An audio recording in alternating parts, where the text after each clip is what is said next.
October 29th, 2018, Jakarta, Indonesia.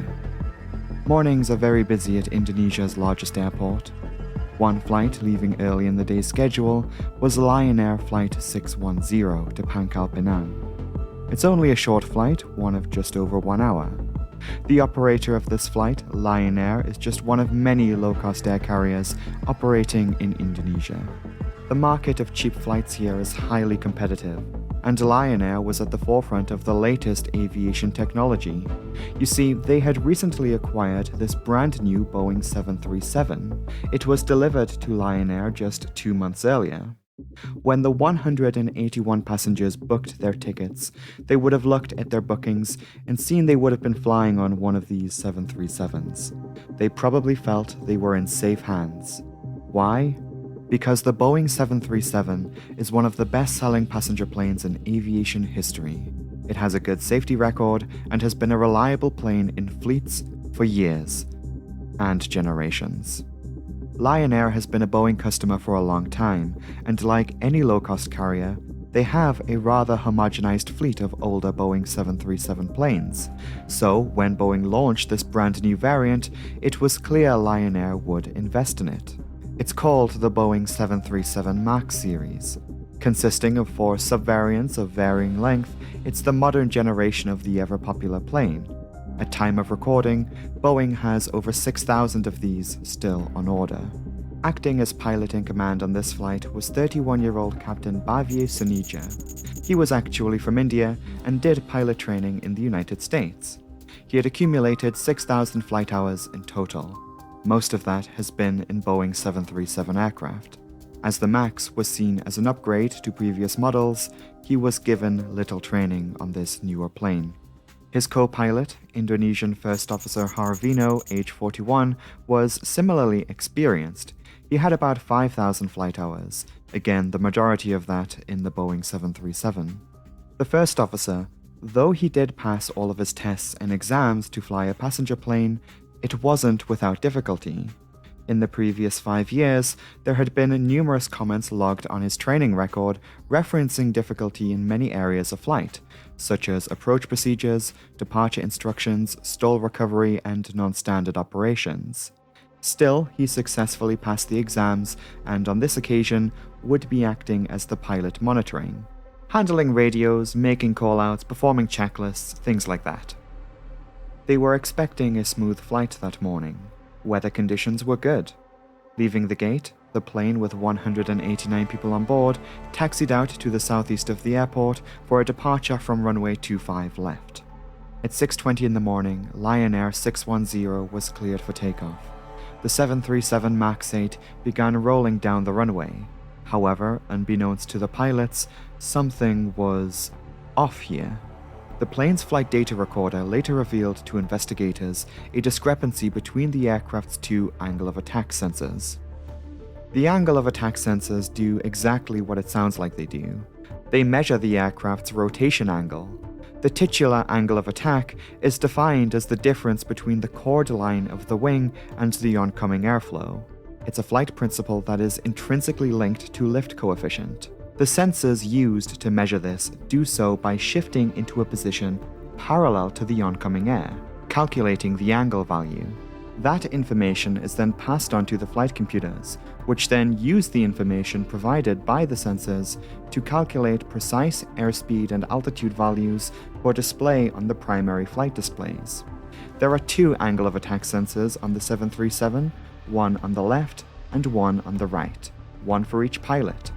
What was strange here was that the 2 sensors disagreed with each other. A discrepancy of about 20 degrees between the 2 sensors was measured. It was the captain's side sensor that was miscalibrated.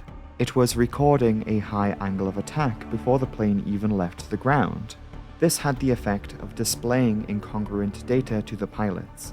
The airspeed indication, for example, was offset during the takeoff. The flight crew in the moment, though, didn't know that. The takeoff continued, and the pilots had no idea just how confusing and deadly things were about to get. The moment the nose landing gear left the runway, the master caution warning signaled. The captain's control wheel begins to shake, the stick shake a stall warning. The control wheel shakes violently and is supposed to tell the pilots they are approaching a stall scenario, in which case the pilots could intervene, but the plane was barely in the air. Only the captain's control wheel exhibits this, as we can see in the flight data recording. This is swiftly followed up by the takeoff configuration warning and the illumination of its associated warning light. This, however, shortly ceased, but not without comment from the first officer. At exactly 6:20 and 40 seconds, the plane fully left the ground and began climbing. The pilots are incredibly confused. They spend the following seconds trying to diagnose what is going wrong with their plane. Their instruments don't agree. They notice the discrepancy in the airspeed, and they've still got the stall alert active. The first officer asks if they should turn back to the airport. The captain doesn't respond. Seconds later, the controller at Jakarta Airport hands Flight 610 off to Jakarta Terminal East, handing them over to a departure sector controller for outgoing aircraft. They give them a clearance to climb up to 27,000 feet. First Officer Harvino then notices that the altitude indications now also disagree. The captain's altimeter read 340 feet, whilst the first officer's read 570. As the plane climbed, the pilots request information from the controller about their own altitude. If they could get a cross-reference from the controller's radar, they could suss out which side was the problem. Try to imagine then how they felt when the controller responded with a value in between the two altimeters. He told Flight 610 they were crossing an altitude of 900 feet, when the altimeters read 790 and 1040 respectively. Confused by what the plane was telling them, the captain asks his first officer to troubleshoot by use of the manual in reference to unreliable airspeed. Harvino pulls up the flight manual and begins flicking through the pages. The controller then gets back on frequency requesting the plane fly downwind to the airport. Instead, Captain Sanija requests they be cleared to a holding point until further notice. Lion Air Flight 610 has barely been in the air for 1 minute. Currently flying away from the airport, the plane turns to the left, towards central Jakarta. The plane was relatively stable given what was about to come, but there were still inconsistent readings on the primary flight displays. Lion Air 610 continues to climb. The discrepancy between the airspeed and altitude indicators widen. It's like they're showing information from two completely different flights. The pilots want to climb to 5,000 feet, hold somewhere, and sort this out. The flight is now heading northeast, still following the Abasa 1 Charlie standard instrument departure route. Captain Sanija is flying the plane manually and has his hands on the control wheel. He retracts the flaps as is standard procedure after takeoff. The time is 6:25 and Lion Air 610 is about to start flying out over the Java Sea. Now that the flaps have been retracted, the captain begins to struggle keeping his plane flying straight and level. He can feel the plane wanting to pitch down. He didn't command the plane to do this. The plane descends. The air traffic controller is able to tell there is some sort of issue with the flight, and he asks about this, to which the first officer replies, "A flight control problem. Something very strange is happening with the plane.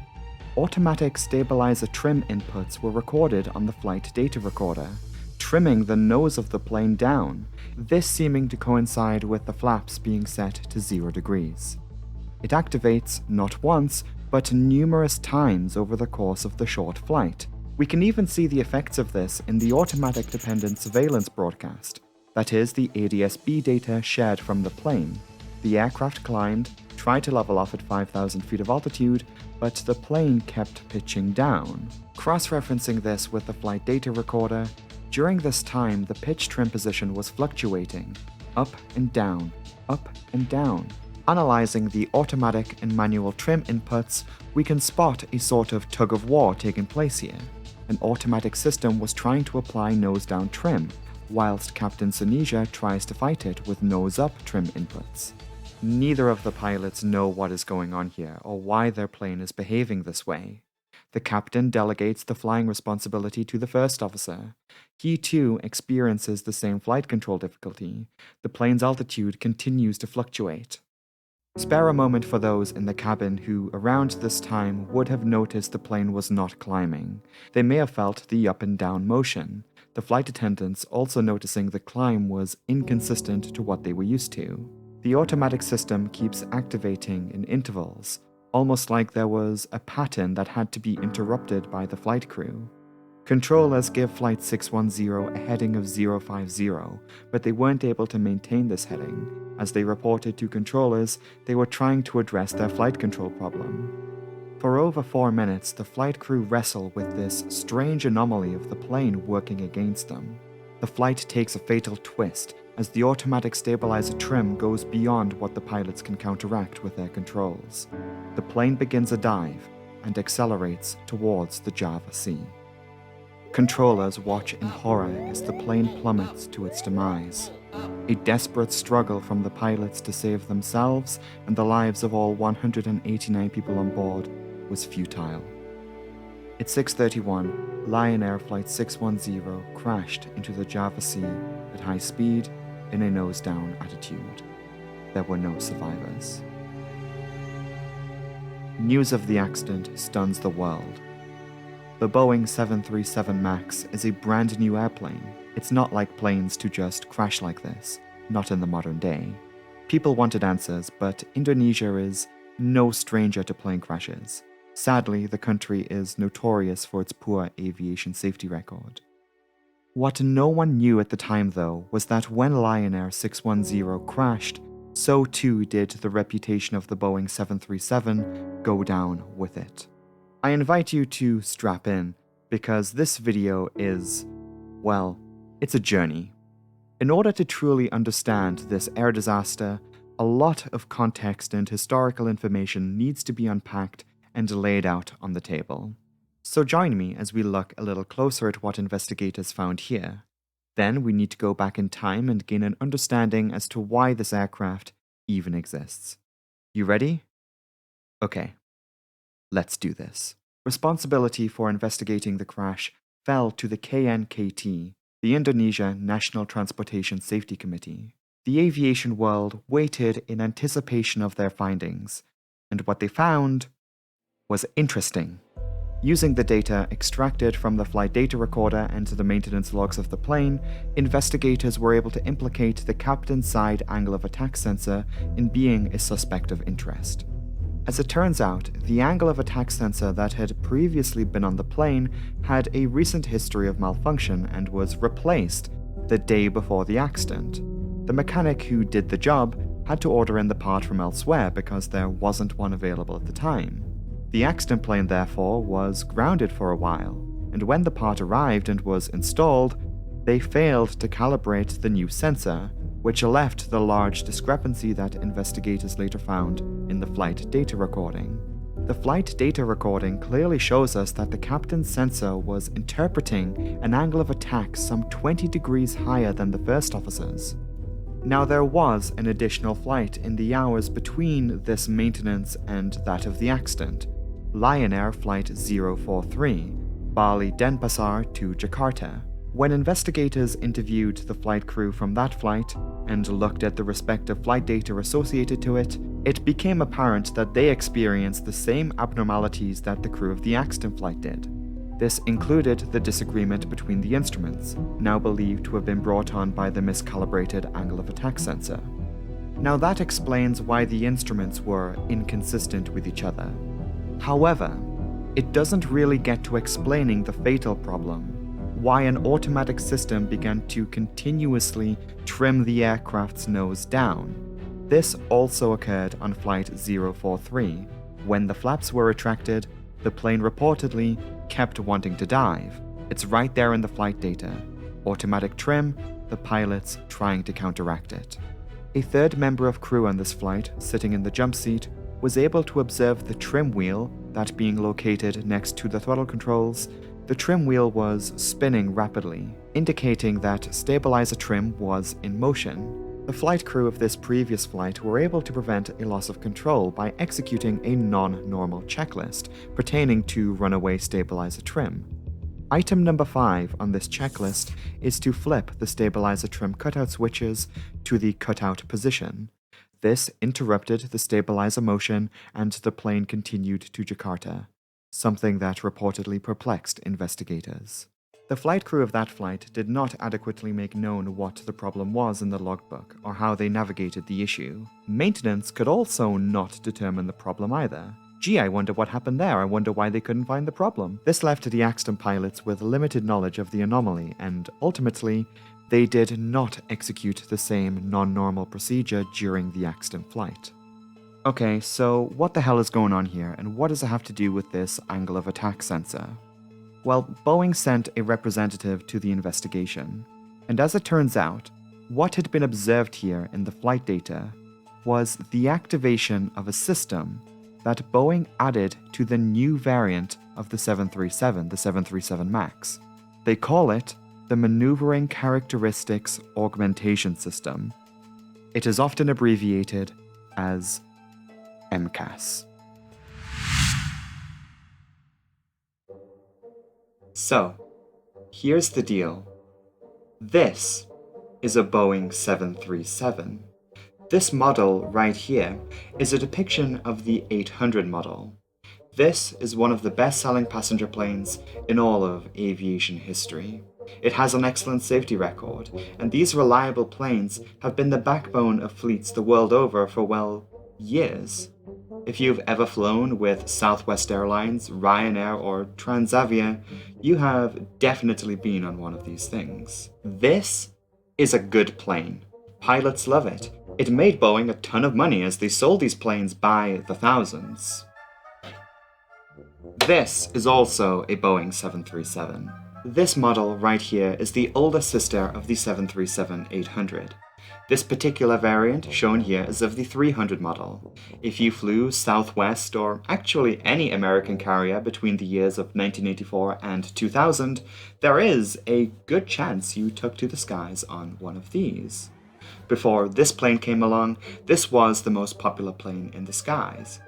It was for a time Boeing's best-selling aircraft, and when it first launched in the 1980s, it helped to cement Boeing's dominance over the short-haul market. This was, however, not the beginning of Boeing's small jet endeavors. You see, they built this plane as a replacement for their other single-aisle twin jetliner, the Boeing 737. This is the Boeing 737, the original design, the 100 and 200 models. They date back to the 1960s during the advent of the jet age, and we need to talk about this plane. But first, Boeing as a company dates all the way back to the early 1900s, and like many other aircraft manufacturers, they sought to implement new technologies as the decades progressed. Larger planes, cabin pressurization, and of course, jet engines. Boeing wasn't the first to build a jetliner though, that accolade belongs to de Havilland. But when Boeing did launch their first jetliner in 1958, it was a hit. The Boeing 707 really set the bar for its market, outselling other similar first-generation jet planes like the Douglas DC-8. Obviously, this was only the beginning of the jet age though. Manufacturers from all over the world were competing to sell planes to fulfill different roles as required by airlines, and one of the roles that needed filling was short-range, light-demand routes. In 1963, the Boeing 727 was launched, which was really popular for what it did, but airlines desired a different sort of plane, one that was small for those smaller routes, but also fast, so a jet. In the heat of all of this competition, Boeing began to lag behind their largest competitor of that age, Douglas, soon to be merged into the McDonnell Douglas Company. They were gearing up to launch the Douglas DC-9, which was eventually introduced in 1965. So that's where we are, 1965. The DC-9 began operations. British Aerospace also launched a similar plane that same year. Fokker, the Dutch company, were also developing a similar aircraft too. When Boeing developed the 727, they implemented a number of desirable design elements, not least of which was bringing the fuselage closer to the ground. This was very important in the context of the day. In the 1960s, baggage handlers, for example, needed to be able to easily access the cargo compartments, as they didn't have all of the technology they have today. Likewise, if you were flying into a smaller airport, there is a good chance the airport didn't have stairs, so bringing the fuselage closer to the ground and installing air stairs, that was the way to do business. With their 727 though, Boeing were really gearing the plane up for high performance. They wanted it to be able to use shorter runways, so added lift-optimizing devices to the leading edge of the wings, moving all of its engines to the rear with its signature third engine being mounted in the tail structure, coming in useful for hot and high airports and shorter runways. Not to mention the third engine was also good for getting around restrictions when flying longer distances away from airports, like out over water. The fact the plane was closer to the ground was also a reason Boeing put all of the engines in the rear. All of this resulted in a very sleek commercial trijet. But it was outside of what the market wanted with regards to small plane short routes. And when compared with the DC-9, for example, there were some issues with the 727 that really stuck out for airlines. For example, the 727 required 3 people to fly. The DC-9 only required 2. The 727 had 3 engines. The DC-9 only had 2, lowering maintenance costs. The DC-9 was also packing the air stairs and the lower to the groundness, making it favorable with smaller airports. On top of all of that, the DC-9's capacity was more streamlined for what many airlines wanted with these lower demand routes. The 727 was too big and ineffective in this area, exposing a niche that Boeing was yet to fill. It was clear Boeing needed to make a twin jet if they were to compete with Douglas and Fokker.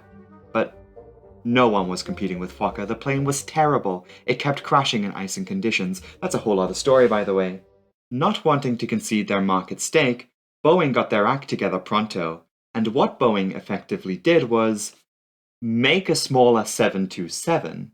That's right, the 737 was never supposed to last this long. It's the pacer train of the sky. When the talented engineers over at Boeing developed the original 737, many of the design elements were borrowed from the 727. The fuselage, the doors, avionics, cockpit layout, the Pratt & Whitney JT8D engines were also adopted for the plane, but there was a problem. Usually, engines that are mounted beneath the wings are done so via an engine pylon. If Boeing were going to adopt this idea, similar to how they did with their 707, then the engines wouldn't fit and would actually conflict with the doors given the short fuselage. One of Boeing's distinguished designers, one Joe Sutter, originally drew up plans for a rear-mounted design, similar to the DC-9 and 111. However, they thought if they could get the engines beneath the wings, then the 737 would be able to take advantage of a better center of gravity, reduce drag, and increase in space in the rear, allowing for an additional entrance. Aerodynamically, the plane wouldn't be faced with that deep stall flight control limitation that has marred the T-tail design. Additionally, it would also be better for maintenance. So, they found a way to mount the engines beneath the wings, and they're pretty close to the ground. The result? A sleek twin-jet airliner that could accommodate airports of all kinds, the large internationals with the fancy jetways and baggage trolleys, all the way down to the regionals, limited in equipment. It's all well and good though. The 1960s 737 took the world by storm. It was a stellar aircraft that really did stand the test of time. There's a reason some Canadian airlines, for example, kept theirs in their fleets all the way into the 2010s. They used them in the Arctic. You can take the plane anywhere. So the first Boeing 737 took flight in 1967, being introduced with Lufthansa in 1968. Beginning with the 737-100, which had a rather short fuselage, the 737-200 was introduced, which increased capacity, and was way more popular. These two planes became the first generation of the 737 family. For years, these planes maintained reliable service and had a decent safety record. The original 737 design worked and was incredible for its day. It was certainly a product of its time. Eventually, age catches up. Time stops for no plane. In the 1980s, Boeing began developing and producing a new generation of aircraft, Technology was moving forward, and in 1982, Boeing launched a brand new plane known as the 757. This aircraft seated a lot more people for a narrow-body single-aisle plane. It was a pretty good replacement for the Boeing 727. Boeing, though, didn't replace the 737 with a whole new plane developed from scratch. Instead, they developed the plane further and a new generation was born. This became known as the Boeing 737 Classic Series, the 300 to 500 models. The changes that were made included a massive upgrade in the cockpit avionics, introducing digital displays and an advanced flight computer. The plane featured some of the best technology the early 1980s could allow. The aircraft was getting bigger, and the 400 model was stretched even more. Though the plane was getting larger, perhaps the most significant change from this plane to this one was in its engines. The aviation industry became more efficiency-focused, so the second-generation 737 really needed a newer engine. The engine that was selected for the job was the CFM56. This engine has a higher bypass ratio than the older JT8D engine. It had a larger turbine, and thus would require a larger housing than the thin, sausage-shaped tubes of the original 737. This engine was more fuel-efficient and generally desirable for the modern age. But do you remember the issue with the engine in the first place? How the plane was already rather close to the ground?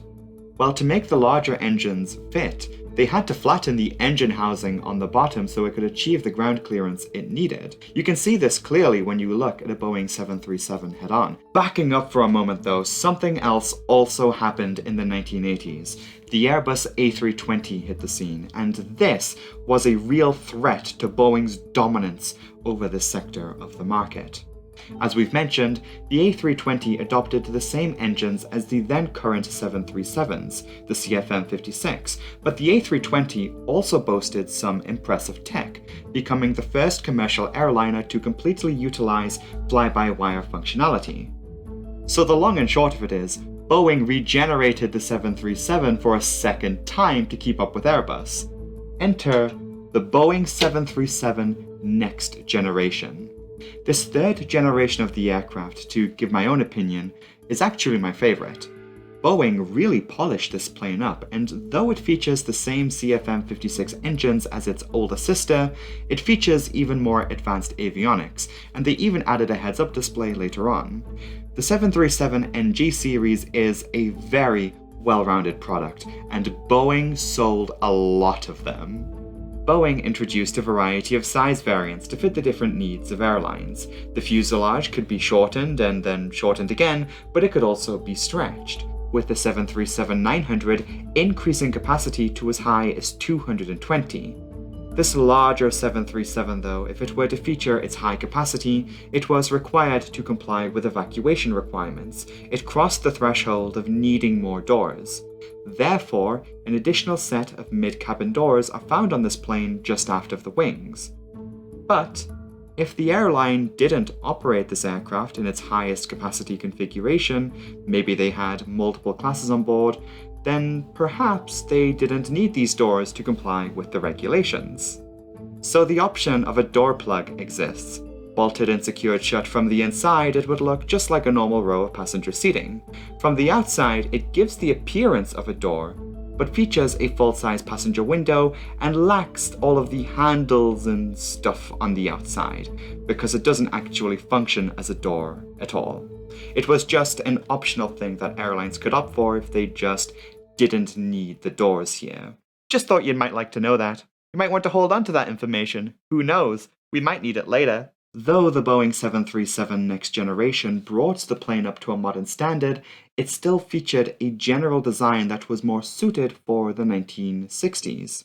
At some point, the 737 line of planes will have to be replaced eventually, with a wholly new developed aircraft conceived from the brightest minds in all of America.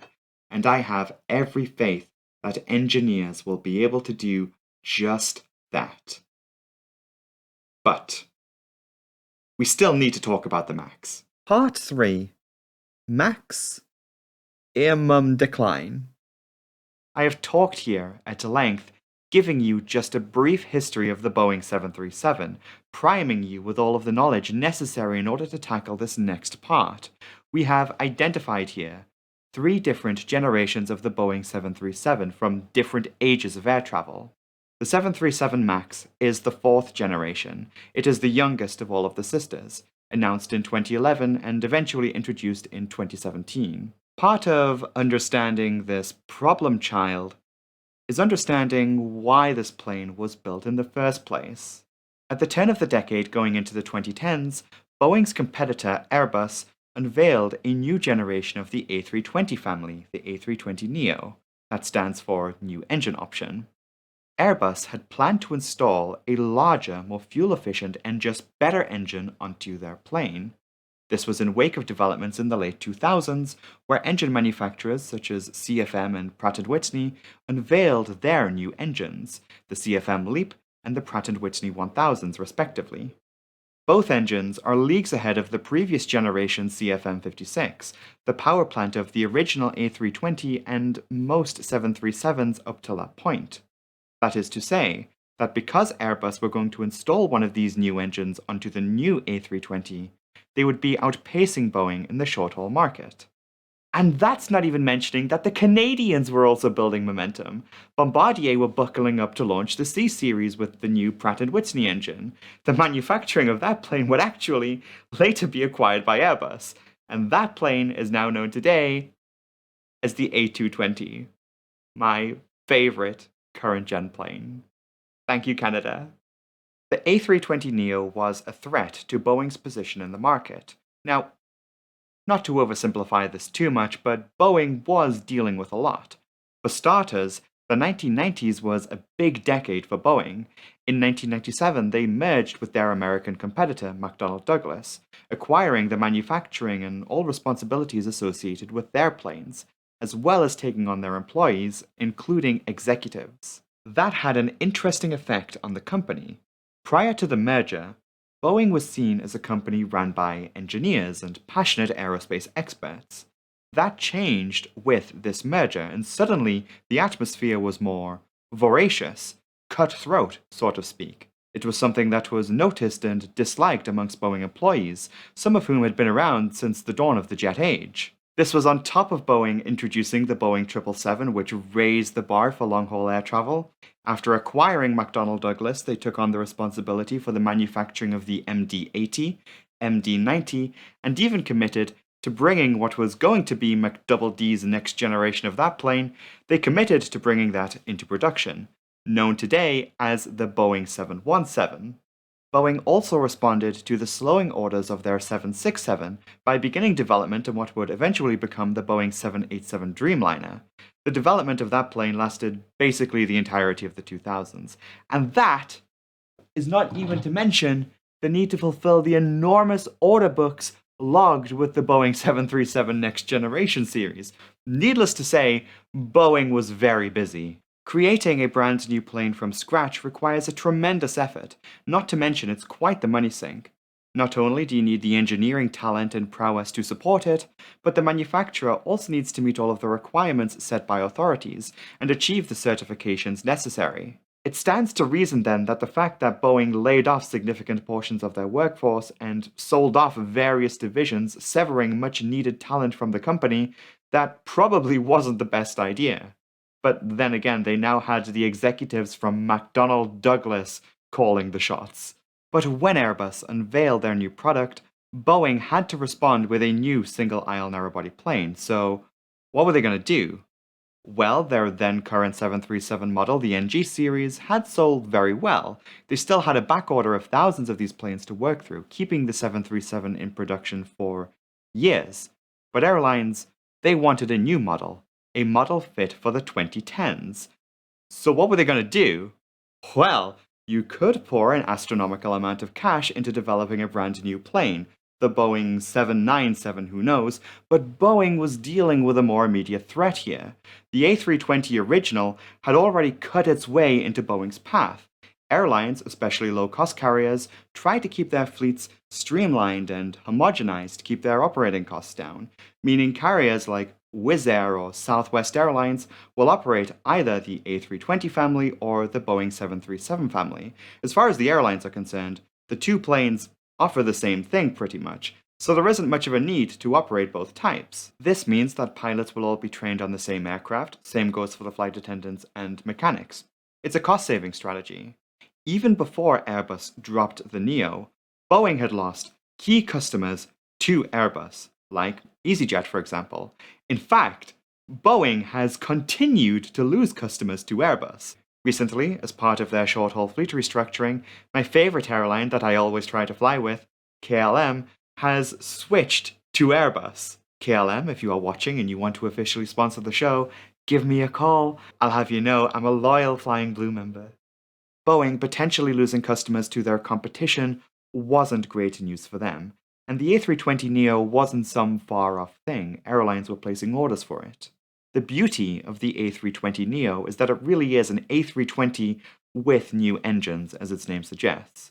This meant pilots could walk into the flight deck of the new plane with little training and fly it, as everything else was mostly the same. This was favorable with airlines as it kept training costs down and smoothed the transition process into the next generation. Operators that relied on Boeing products, such as, say, Ryanair, Alaska Airlines, or Ethiopian Airlines, they were counting on Boeing to deliver something similar. From Boeing's perspective, if they could produce a plane that would be just as favorable as the A320neo in that way, then maybe operators wouldn't go flocking to Airbus's new offering. As a result, the Boeing 737 was regenerated once again, and that's how we got the MAX. But if they were going to do that, they needed those larger engines to fit underneath the 737's wing. Uh-oh, this point is directly tied to the fact that the Boeing 737 was supposed to be just a product of its time, a product of the 1960s. Like, let's just put the 737 and the A320 side by side for a moment. The difference between the ground and the fuselage between the two planes is pretty clear. Because the A320 was built in a different time, its design reflected that. They built the plane with the necessary ground clearance in mind and could just fit this new engine under the wing.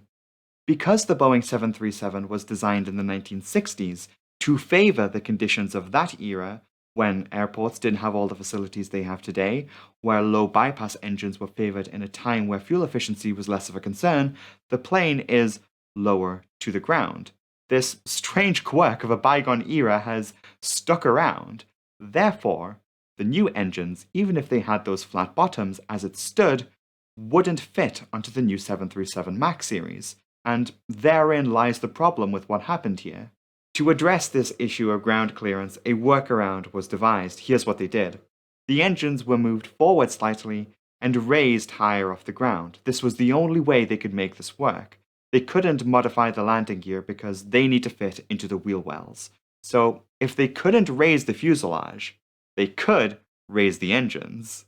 In order to make the necessary ground clearance, the engines were basically mounted somewhere slightly different to previous models. The larger engines are, of course, heavier, and on its own, these changes had the interesting side effect of changing how the plane handled in specific circumstances, which is an issue if you are trying to convince authorities that this plane is just an upgrade to previous models. To be clear, the MAX isn't some ungodly, unstable plane. It flies just fine, and for the most part, it flies just like any other 737. It just doesn't behave like one in one particular way. So, what's the deal? What did this change? Well, because of this, the plane would now have a tendency to pitch up further in a high angle of attack scenario. It didn't behave how the previous 737s normally would. That is the simple explanation anyway. It was actually to do with how lift and airflow interacted with the wings in the new engine nacelles, creating a tendency to hold on to more lift in this situation. It didn't comply with the code of regulations which ultimately needed to be satisfied is the main point here. This was demonstrated thanks to test flights and the data gathered from wind tunnel testing. That would then require a whole lot of lengthy certification and pilot training, which is of course costly and time consuming. Instead of devising an aerodynamic solution, which was the idea that some engineers would have preferred, what Boeing did to circumvent this problem was they used software to emulate the flight characteristics of older 737 models, Boeing quietly added to the MAX the Maneuvering Characteristics Augmentation System, often abbreviated to just MCAS. Finally, we're back here again. One thing that is often misunderstood about MCAS is that, well, it's not a new thing. MCAS actually has its roots in the now ancient Boeing 707. Boeing added an early pitch augmentation system to that plane to pitch the nose back down at a high angle of attack. Again, this was to comply with a specific control regulation. However, in the 2010s, MCAS in its modern form was developed from this sort of idea and was installed onto a mid-air refueling tanker called the KC-46, a military variant of the Boeing 767, which makes sense when you think about it. That plane is a tanker, so it is going to have some unique weight and balance concerns. In the context of the 737 MAX, MCAS was introduced to prevent that new pitching up tendency of the nose. It does that by automatically applying stabilizer trim, that is, the pitching of the horizontal stabilizer, specifically applying airplane nose down trim. This issue is something that has been directly induced from the need to stick massive new engines onto this ancient aircraft design, with the idea that MCAS would intervene if the nose was raised too high. While it's true that Boeing installed MCAS onto the MAX, it's probably worth noting that the actual coding for MCAS was outsourced to the Collins Aerospace Company. So bear in mind, there is an additional hand in all of this, kind of like that other thing which we'll talk about later. Don't get this wrong though, MCAS was not implemented to patch up any fundamental problems with the MAX itself. Boeing and the Federal Aviation Administration have also further emphasized that MCAS is not intended to be a stall prevention system either, though it can help with that. Pilots can fly the MAX without MCAS, it's not really necessary for safe operation. It was added as a legal requirement to satisfy regulation. MCAS was only supposed to step in when a number of key checks are met. These include the plane being in manual control, so a disengaged autopilot. Additionally, the flaps need to be retracted. Now you'll recall, that was the condition when the flight crew of the Lion Air flight began to experience flight control problems. However, for activation, MCAS requires another check, a high angle of attack. More on that in a minute. MCAS could be neutralized by the pilots in this case by applying opposite stabilizer trim, or by selecting the stabilizer trim cutout switches. That would disable the MCAS function. Critically, in the Lion Air case, the pilots didn't know to do that because it wasn't in their training and it wasn't in the flight manual. Boeing didn't consider the addition of MCAS to be a large enough change to warrant it. Additionally, it was the captain who was originally flying the plane. He then delegated the flying responsibility to the first officer. As a symptom of this handover of responsibilities, the first officer wasn't as liberal in his use of stabilizer trim. The idea of implementing MCAS is fine, except for the part where they created a single point of failure. Remember how one of the checks for MCAS was a high angle of attack? Well, get this. MCAS, on the MAX, when it first launched, received its angle of attack information from just one of the angle of attack sensors. Do you remember how in the beginning of this video we talked about how the 737 specifically has two angle of attack sensors? Well, MCAS switched between the two from flight to flight. That meant on the Lion Air flight, MCAS was only being fed information from one of them. Can you guess which one?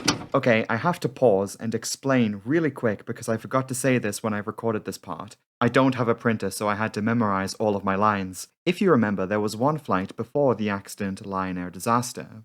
As we established earlier, they too experienced the same MCAS anomaly.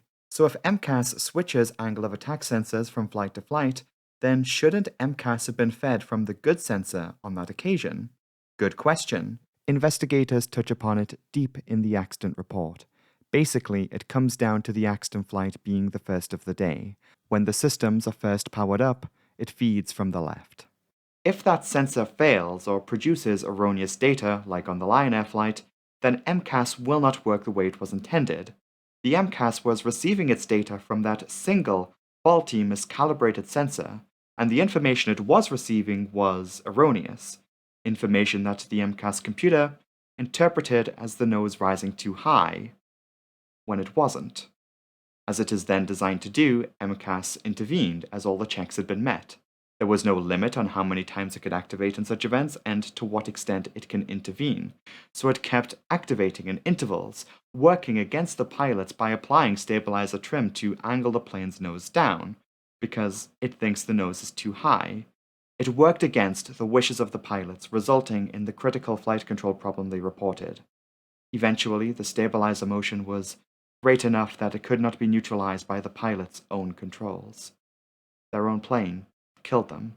The failure of a single sensor should not bring down an airliner. Sensors and instruments fail from time to time and is to be expected. That is why there is always at least two of everything on the flight deck for fail-safe reasons. In wake of closer scrutiny towards the MAX, Boeing was obviously criticized for their part. The Federal Aviation Administration was also called out for effectively loosening certification and a breakdown of oversight. Because of the desire to create a plane that would fundamentally save money, cut corners, and supersede the competition, pilots received minimal training on the MAX, and by extension gained limited, if any, knowledge of MCAS. In 2016, Boeing removed the mention of MCAS from the FCOM, that is, the Flight Crew Operating Manual. By electing to perform an additional update to this old plane, instead of taking the initiative to draw up a brand new plane, a modern plane for the modern era, they had instead built an Icarus, and had flown too close to the sun. Now, I don't like to be the one to editorialize too much here, but I do believe it's part of the 737 MAX story, and I believe it's worth bringing up, if only briefly, before we move on. In the fallout of the liner disaster, Boeing infamously tried to blame the pilots for the accident, despite testing showing that many pilots had trouble when responding to MCAS activations in simulator training. They maintained that the plane was totally safe to fly, issuing a bulletin emphasizing compliance with the non-normal checklist in reference to an uncommanded nose-down trim. No mention of MCAS. By the way, you see that reference? That number down there? In the corner? In the bottom? You see it? You see that? That is tied to the preliminary report issued by Indonesian investigators. If you Control F MCAS, you get 0 results. No one had any idea it was on the plane, and Boeing chose not to mention it. Incredible. Later discovered and leaked messages among Boeing employees revealed a rather questionable attitude within the company. For example, Lion Air reportedly reached out to Boeing in 2017 with calls for more simulator training. Their response?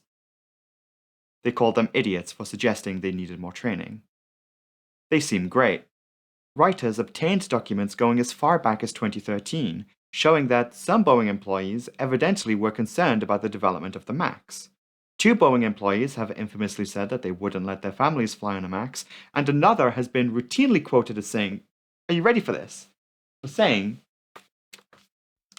"This plane was designed by clowns who were in turn supervised by monkeys."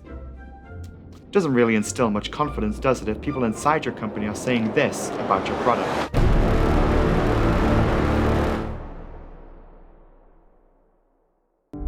On March 10th, 2019, the second disaster involving the MAX occurred. Ethiopian Airlines Flight 302 was about to depart Addis Ababa on a morning flight down to Nairobi, Kenya. This is one of the most popular routes out of this airport, and 149 passengers and 8 crew members turned up for the flight. Just like the aircraft in the Lion Air case, this particular plane was also a brand new Boeing 737 MAX 8. This aircraft was built the previous year and was delivered to Ethiopian Airlines new. The airline has dozens of these planes on order to replace their older 737s. Ethiopian Airlines prides itself on its young fleet age. This plane, registered as Echo Tango Alpha Victor Juliet, had a recent record of technical faults. These were only minor write-ups, and on the morning of the accident, an entrance in the maintenance log reveals that nothing should prompt concern. 29-year-old Captain Yaret Getachew was hired by Ethiopian Airlines as a first officer right out of flying school, and has basically flown their entire fleet of planes, including the 777 and 787. That is, in addition to the 737s. When he was promoted to captain, he stayed on the 737s. He has just 100 hours on the new MAX, out of his total of over 8,000. The first officer, 25-year-old Ahmed Nur Mohammed was where the captain was when he first joined Ethiopian Airlines. That is to say, the first officer was a recent hire, having just graduated from the Ethiopian Airlines Training Academy. He had just 361 hours logged total, 207 of which was in the 737. The flight crew pairing here makes sense. If there is a new pilot, it's a good idea to pair them with a captain who is well experienced and knows the plane well, and that's what we have here. At just after 8:30 in the morning, the plane pushed back from the gate and taxied out to the runway that is labeled as runway 07 right. 8:36, the plane was in position. It remained on standby for about 1 minute. 8:37, Flight 302 was cleared for takeoff and the plane began to accelerate. For the pilots, this was just another day at the office. Nothing suggested anything was about to go wrong. The first officer made the 80-knot call-out. He's the pilot monitoring.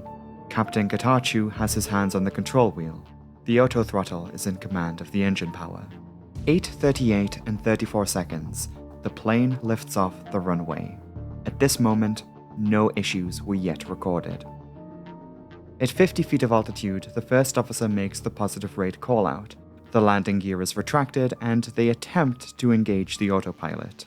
As evidenced in the CVR transcript, stabilizer trim was in motion. The distinctive noise of the trim wheel was recorded, normal after takeoff. Seconds later, at 8:38 and 44 seconds, 10 seconds after leaving the runway, this is where things began to drift. The plane hasn't even reached the end of the runway yet. The pilots didn't notice this at first, but the aircraft's two angle of attack sensors began to drift apart. It triggers a master caution alert on the flight deck. The angle of attack value pertaining to the position of the captain's side left angle of attack sensor began to fling itself out of control. First decreasing from about 15 degrees, which was in line with the right side indication, it decreased to 11 degrees, before rapidly shifting to 35 degrees, then, in less than a second, it shot up to a value of 75 degrees. Knowing what we know now about the 737 MAX, the MCAS, and how it interacts with the angle of attack sensors, you may now be able to see where this is going. As we previously established, the MCAS at this time only took data from one sensor. I wonder which one, I wonder what happened here. In an eerily similar set of circumstances reminiscent of the Lion Air disaster, the angle of attack sensor feeding the MCAS failed. What were the effects of this? Well, the stick shaker stall warning activated, again only on the captain's side, just like in the Lion Air case. The airspeed and altitude indications on the pilot's primary flight displays became incongruent. The two sides disagreed, this coinciding with when the angle of attack sensor failed. This is so clearly shown in the flight data recording, it's harrowing. We can see here the failure of the AOA sensor, and immediately it had an effect on these other parameters. When the left angle of attack sensor jumped to the high value of 75 degrees, we can see how the captain reacted. He responded by lowering the nose, which would be the normal instinctive response on the flight controls when the stall alert activates. We can see this in the angle of attack value of the right side indication. It decreased. Let's take a moment to refamiliarize ourselves with the condition in which MCAS would activate and intervene on the flight controls. MCAS was only supposed to step in if the angle of attack is too high, the autopilot is disconnected, and the flaps are retracted. This first condition was already met. MCAS was taking its data from this faulty sensor, which fed a high angle of attack value. That's check 1. Check 2, the autopilot. The pilots did try repeatedly to switch the autopilot on. At first, it immediately disconnected itself. They were, however, successful at 8:39 and 23 seconds, and the autopilot was engaged. Check 2 was not met at this point. Comments from investigators point to the captain executing what is said in the flight crew training manual, where it is suggested that pilots engage the autopilot to lower workload. Investigators also believed the captain was trying to implement the guidance issued following the Lion Air disaster. Check 3, the flaps. The pilots were not that familiar with the MCAS, and so had no way of knowing that when they retracted the flaps at 8:39 and 45 seconds, they inadvertently completed one of the checks for MCAS to step in. Ethiopian Airlines Flight 302 has been in the air for about 1 minute.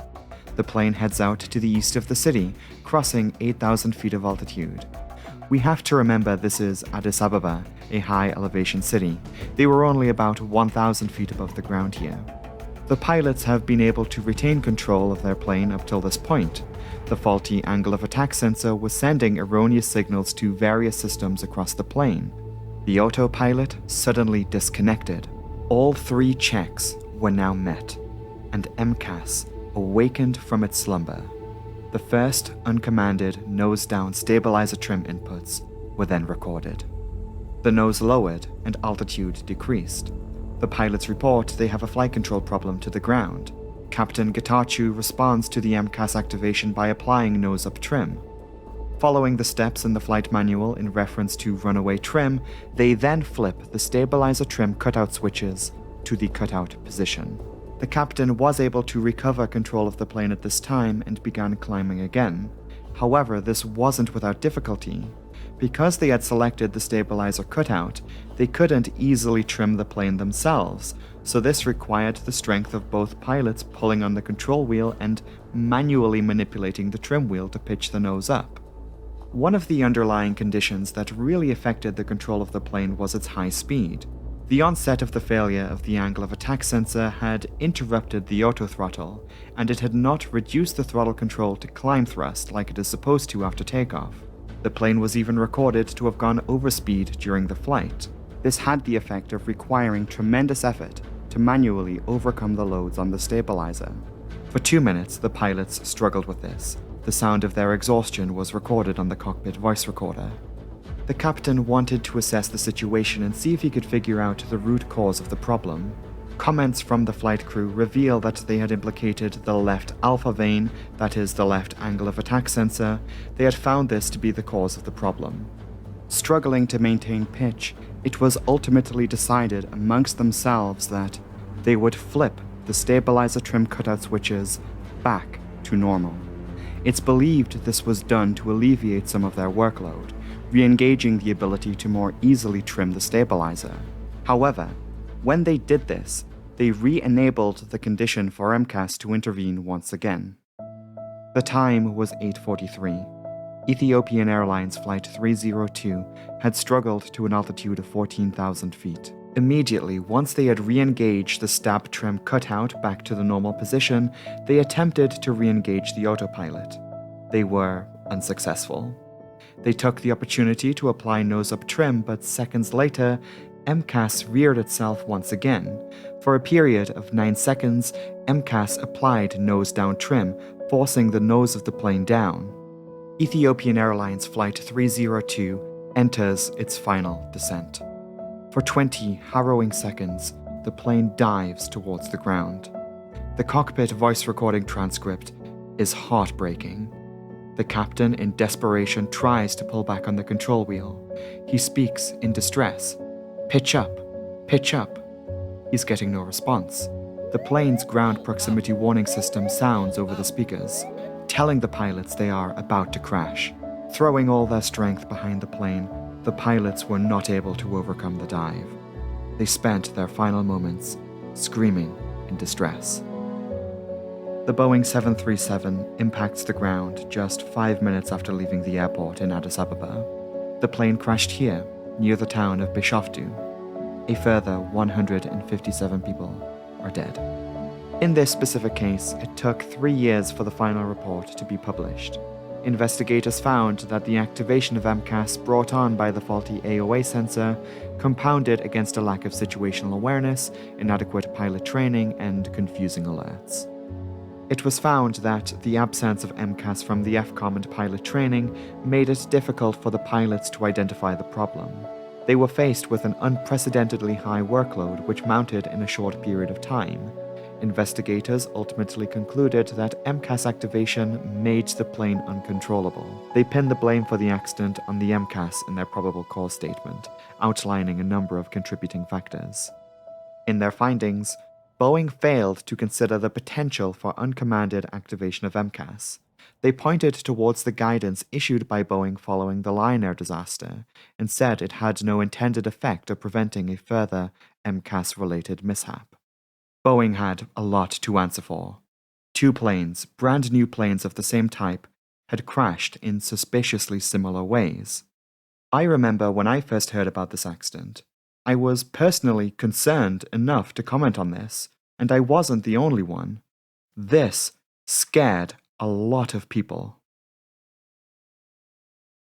So, yeah, maybe there was a problem with the MAX. Immediately, given the similarities between the 2 accidents, MCAS became a prime suspect. No one really knew what was going to happen going forward.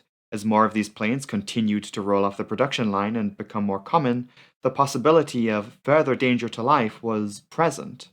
Authorities weren't willing to take the risk in keeping these planes in the air, no matter how much Boeing or the FAA insist otherwise. It was only the day after the second crash in Ethiopia that China took action and grounded the MAX.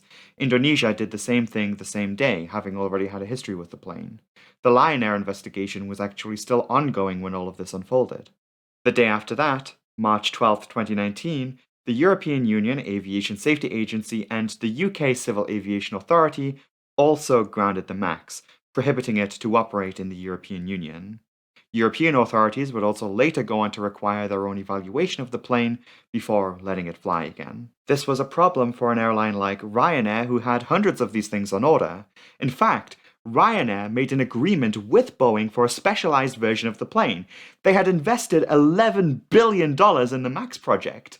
Aviation authorities globally continued to ground the MAX over the coming hours and days, with the United States being amongst the last. The Federal Aviation Administration was initially hesitant, as they maintained the plane was safe to fly.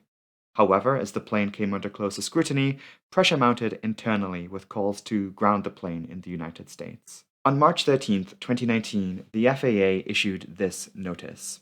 In the document, they recognized the need to prohibit operations of the MAX.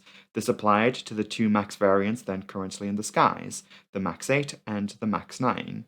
Effectively, the Boeing 737 MAX was grounded globally until further notice. It was now Boeing's responsibility to not only fix the problems with the MCAS, but to also go through the process of recertifying the plane and rebuilding the confidence with the airlines, pilots, and passengers. And 5 years on, the wounds inflicted on that confidence are yet to fully heal.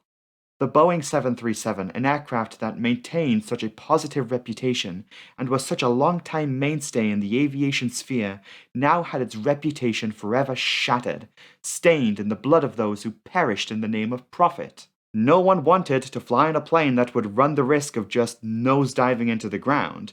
Like, how the hell did it end up this way? Is the question many people were asking. Well, we've looked at that today. This is a consequence of Boeing's business decisions. This is a consequence of recycling this old plane over and over, to the point of cutting corners to secure a position in the market. This is a consequence of a massive company like Boeing being entrusted to self-regulate, despite it being motivated by money first and engineering second. One notable voice in all of this, one Captain Chesley B. Sullenberger, has gone on record to say that the blame for these accidents doesn't lie with the pilots, it's on Boeing. To quote his words in the final committee report, "Accidents are the end result of a causal chain of events, and in the case of the Boeing 737 MAX, the chain began with decisions that had been made years before, to update a half-century-old design." For 20 months, the Boeing 737 MAX was grounded. Those poor birds that Boeing had built at their Renton factory just had to sit there amongst themselves in their lonely nest, forbidden to spread their wings whilst their older sisters got to play in the skies. For an aviation enthusiast, it's a sad sight. Whilst the MAX was grounded, Boeing kept the plane in production, albeit scaling things back. So not only were all 300 plus planes then currently flying grounded, so too did Boeing have an accumulating collection of useless planes. At first there was anticipation that the grounding would only last a matter of weeks, but then that turned into months, then ultimately years. In that time, Boeing made adjustments to the MCAS. MCAS is still on the plane, but with changes. It will now be fed data from the 2 angle of attack sensors instead of just 1. MCAS will now only intervene if both AOA sensors agree with each other. It will now only activate the once instead of the numerous times it did during the accident flights. And finally, MCAS will now not override pilot controls. On top of the MCAS software update, a whole bunch of other issues were found with the MAX planes, and changes had to be made to the autopilot, and some of the electrical wiring was found not to be up to code, so they had to change that too. In all, the grounding of the Boeing 737 MAX has been said to have cost Boeing somewhere in the region north of $20 billion. In late 2020, the FAA gave the first okay for the plane to start flying again. Test flights had shown the plane was good to go. But even then, it still took months for these planes to return to normal operations. Each individual plane that had been left abandoned had to go through a heavy process of maintenance to bring it up to standard and make sure it's still okay to fly. And that's not even mentioning pilot training. Very few 737 MAX flight simulators have been built. Regardless, the 737 MAX had sufficiently proven itself to not be a death machine. Regulatory requirements have been met, aviation authorities globally reviewed the findings, changes, and corrections to the plane, with everything checking out. Let's take a moment to remember that the fatal problem with this was how the MCAS responded to the failure of this one particular sensor. Having now removed that single point of failure and designing failsafes that prevent the MCAS from crashing the plane like it did, this has drastically improved the safety of the plane, reducing the possibility of another accident like this to basically zero. Though Boeing faced order cancellations, others still believe in the MAX's potential. There is still a massive backlog of thousands of these things waiting to be built, and for the record, the MAX is a good plane. I like them. I love the 737. It's just a shame it ended up this way. As to where the 737 goes from here, it's all a bit uncertain for the type's future. The MAX will remain in production possibly until the 2030s, but will Boeing produce another variant? Well, some are doubtful of that. This could be the end of the line for the 737, after so many decades of service. Oh my god, it's raining again. I live in Northumberland, so that kinda checks out. From 2021, the MAX enjoyed a relatively good run. The plane was back in the air, production had resumed, even Ryanair finally got a hold of some. But then, some interesting reports began to emerge, like this one for example. Plane had a few screws loose. I'm sure that's nothing to worry about. For a time, things seemed like smooth flying. Except, you and me both know this is not where the 737 MAX story ends. I invite you to think back to when we looked at the different generations of 737s for a moment. The next generation line of planes, if you remember being the 6, 7, 8, and 900 models, the standard issue, sort of speak here, was the 800 model. In terms of size, the MAX 8 mirrors it. Let's call the MAX 8 the standard MAX. This was the first to begin service, and it's what we've come to know it as when we've spoken in reference to the MAX in this video. The MAX 8 was the subvariant involved in the two fatal accidents. The second subvariant that took flight was the MAX 9. The MAX 7 and MAX 10 are still awaiting certification and haven't yet entered service at time of recording. The MAX 9 was introduced in 2018, 1 year after the MAX 8.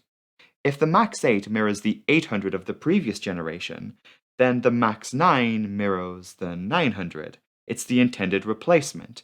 Coincidentally, the launch customer of the MAX 9 happened to be Ryanair. One airline, though, that now has dozens of these MAX 9s in their fleet is Alaska Airlines. Because the MAX 9 is a larger plane, it requires the additional doors to comply with evacuation requirements. Remember when we talked about that?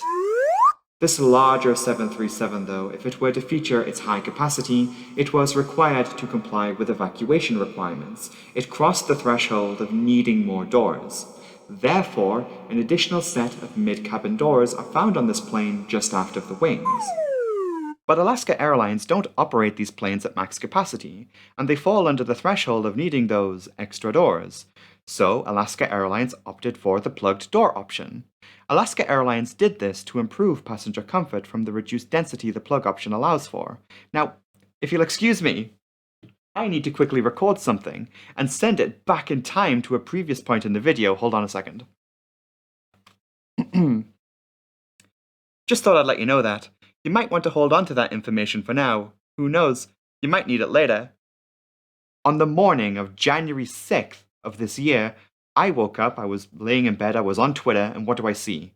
Reports of a door blowing off of a Boeing 737, an incident that occurred overnight from the previous evening, specifically involving a 737 MAX 9.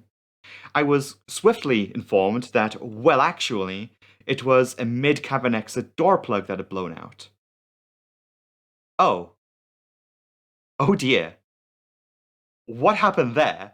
Okay, so what we're about to talk about now is still very recent. The official investigation is still ongoing, and the guys over at the NTSB are doing a great job of working on the case. That is, at time of recording anyway. Recently, a preliminary report was released. This is something the NTSB is required to publish under Annex 13 of the ICAO Chicago Convention. This preliminary document in this case, however, does generally tell us what happened. In wake of the Alaska Airlines incident, a lot of crap got dragged into all of this. I watched in real time how the conversation around this incident was hijacked by people who don't really know much about aviation, who aim to spread lies and misinformation for the gits and shiggles. So I guess it's down to me, a strange girl on the internet with pink hair and pronouns, to set the record straight.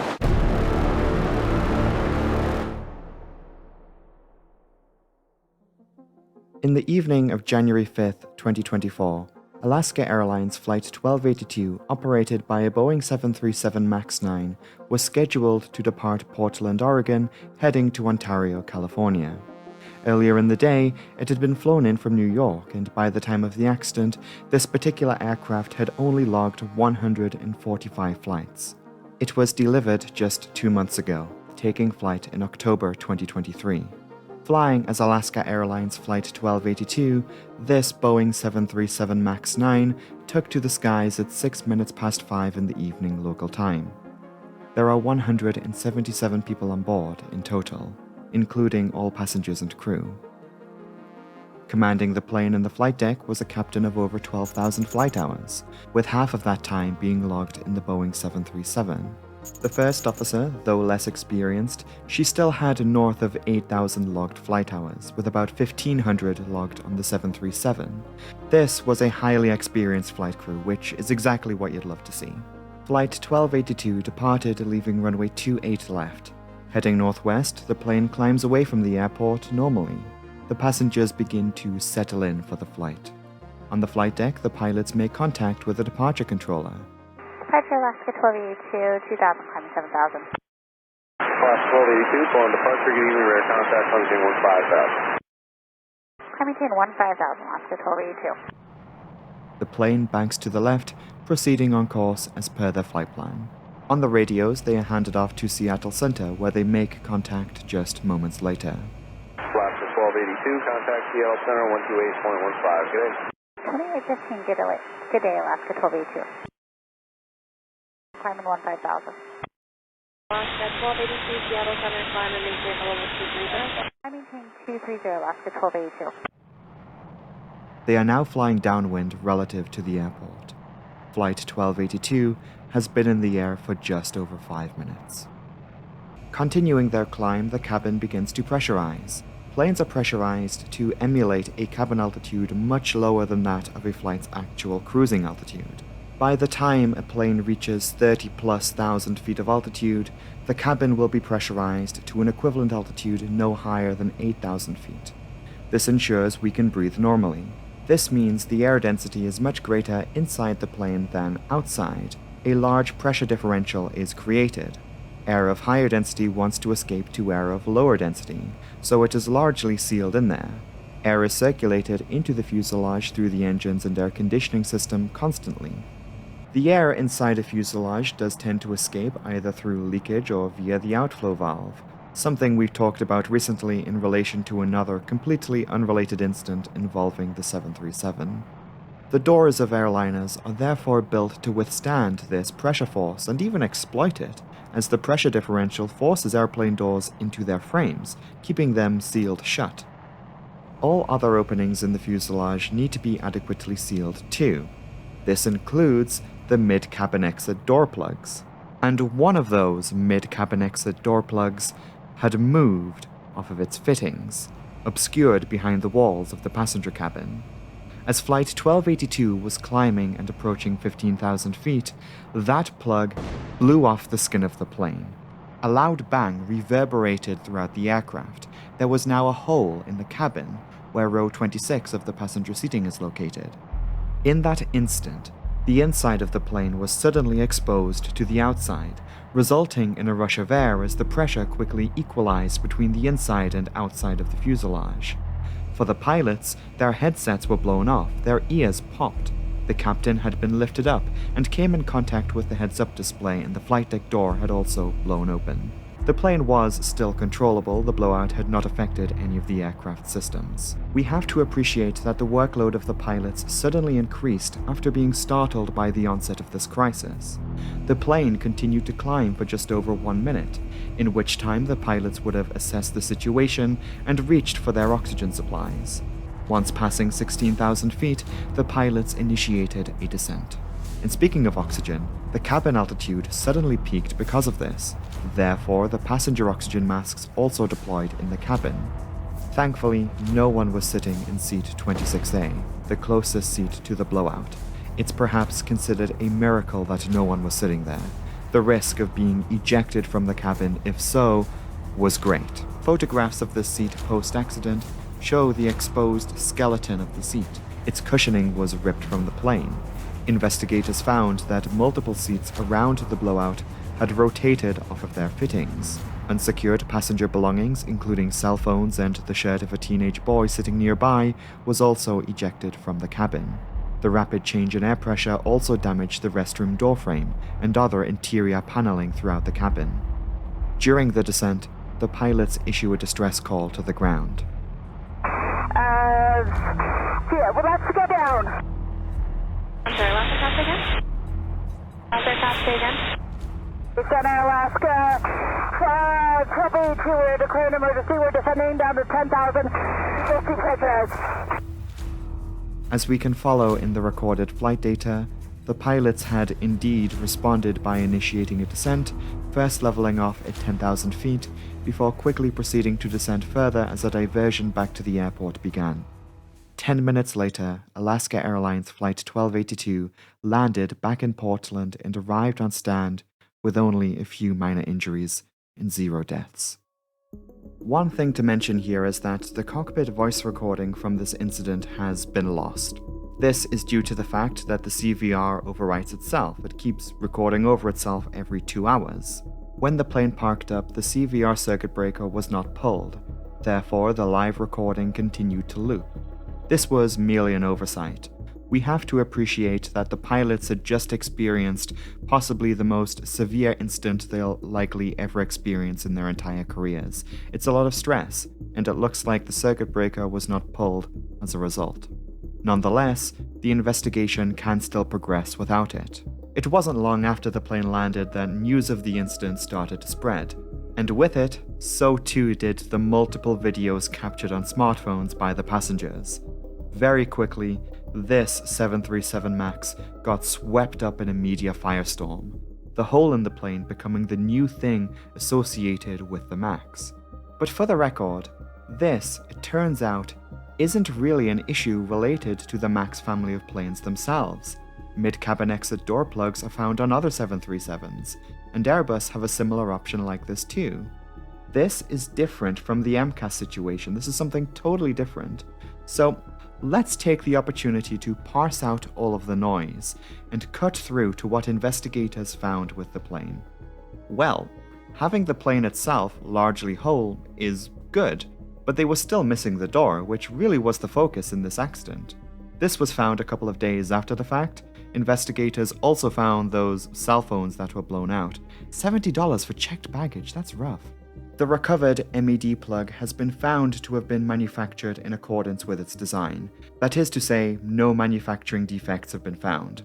However, of all of the things that were recovered from the ground, including personal items from passengers, aircraft debris and the sorts, what wasn't found were a series of bolts that helped to secure the door plug in place. Let's talk about how the door plug is supposed to be fitted. Let's begin with the lower hinge assembly. The door plug itself moves vertically off of these hinges. It is mounted onto the lift assist springs and secured in place with 2 bolts that are threaded through the nut. There is one on each side. The lower hinge assembly is seen here in this photograph taken after the accident. Turning our attention now to the top of the door plug, here we find the upper guide track. The structure slides into its fitting. The guide roller is then secured with a cotter pin and castellated nut. There is also one of these on each side here too, so that's 4 bolts. Like the lower hinge assembly, these bolts arrest the vertical movement of the plug. Additionally, there are a series of 12 stop fittings, 6 on each side of the door plug, which actually hold the pressure loads and keep the door in place whilst the cabin is pressurized. The pressure differential wants to push the door plug outward. The stop fittings prevent this and bear the loads. So to recap, the 4 securing bolts arrest the vertical movement, whilst the stop fittings prevent outward movement. Here is what investigators have found. Firstly, investigators have been able to establish how the door left the plane. Analysis of the damage of the stop fittings has revealed the door translated upward, outward, then aft. It was found that the door plug had moved off of the stop fittings, possibly jostled around during flight. Main point though is that the plug moved vertically. After analyzing the remains of the door plug and the fittings on the fuselage, the condition state is consistent with those 4 bolts, the 2 lower hinge assembly and upper guide track bolts. It's consistent with these bolts not having been there during the flight, meaning they just weren't there. Take a look at this image from the NTSB. This is a borehole related to the upper guide track. Investigators note the lack of any contact damage. The paintwork looks completely intact. Additionally, take a look at this photograph of one of the guide tracks. Investigators have marked out here where the securing bolt was supposed to go.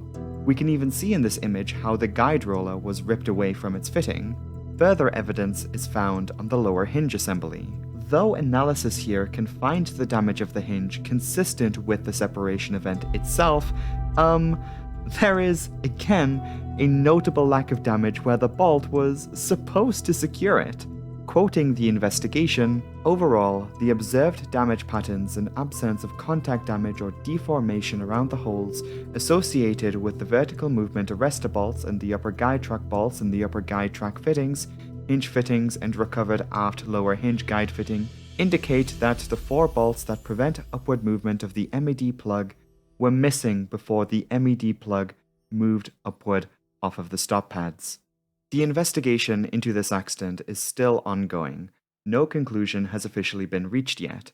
However, it does need to be said these plugs are never really touched once the fuselage is manufactured, only being opened for inspections and maintenance. Like we've said, the door plug is supposed to be a long-term option for airlines. Not only is the door deactivated, but it's not intended to be used at all. It's behind the cabin interior and it's a lengthy and costly process to convert it to a usable door. So what's the timeline here? Or rather, let me lead with another question. Where is the Boeing 737 manufactured? If you said Seattle, you're only half right. Boeing's site at Renton has been the assembly point for the Boeing 737 for decades. This is where new planes roll off the production line. However, different parts of the plane are manufactured all over the world, and in many cases are not manufactured by Boeing themselves. They have outsourced the contracts to make these parts to other companies. The tail fin is made in India, the elevator is made in Japan, the landing gear, Taiwan. There are even companies domestic to the United States that produce parts. The fuselage, which is of interest in this case, is not made in Seattle. It's made in Kansas, specifically at this plant in Wichita. This is the home of Spirit Aerosystems.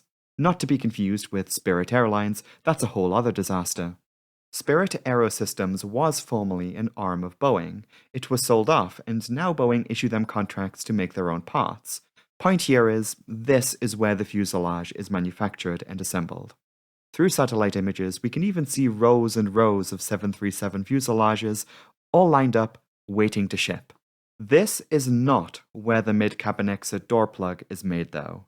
That is manufactured at a Spirit Aerosystems factory in Malaysia. Here is the timeline. The accident door plug was completed on March 24, 2023. It was then transported from Malaysia to Kansas, where it arrived at the Wichita factory on May 10th. It then took a further 3 months for the accident aircraft's fuselage to be completed. It was assembled here in Wichita, ready for transport to Washington State on August 20th. It's important to note, the fuselage was assembled with the door plug already installed. They would have secured the plug with the aforementioned bolts. The fuselage was transported by train directly from the factory and arrived in Renton on August 31st, where it was placed onto the assembly line. However, during its time in Renton, something unusual was noticed.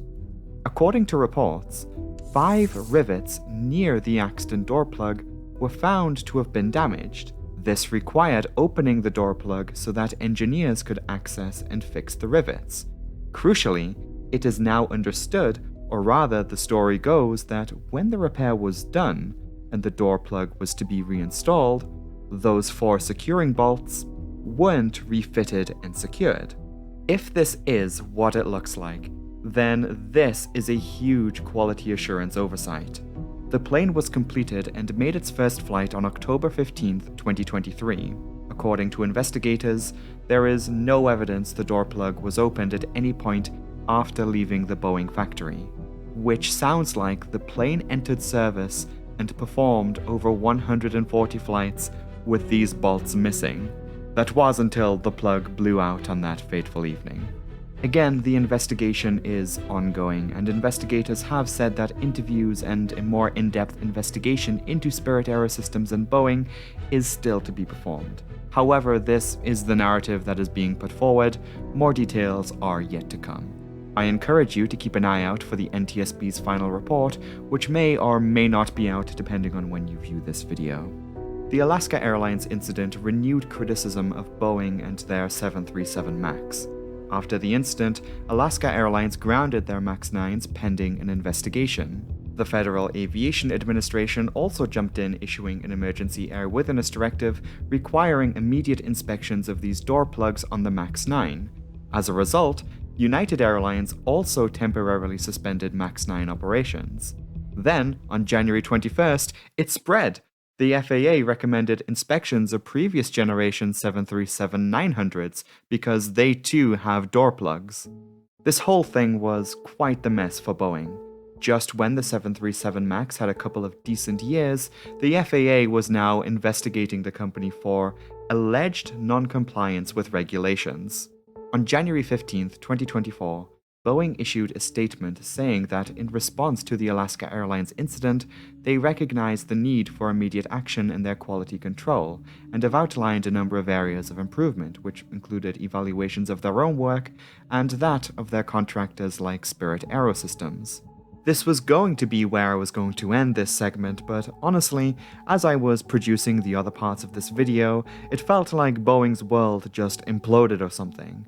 Report after report has come out in recent weeks with scathing critiques against Boeing. For example, Boeing has been called out by the NTSB for poor cooperation in the investigation into Alaska 1282.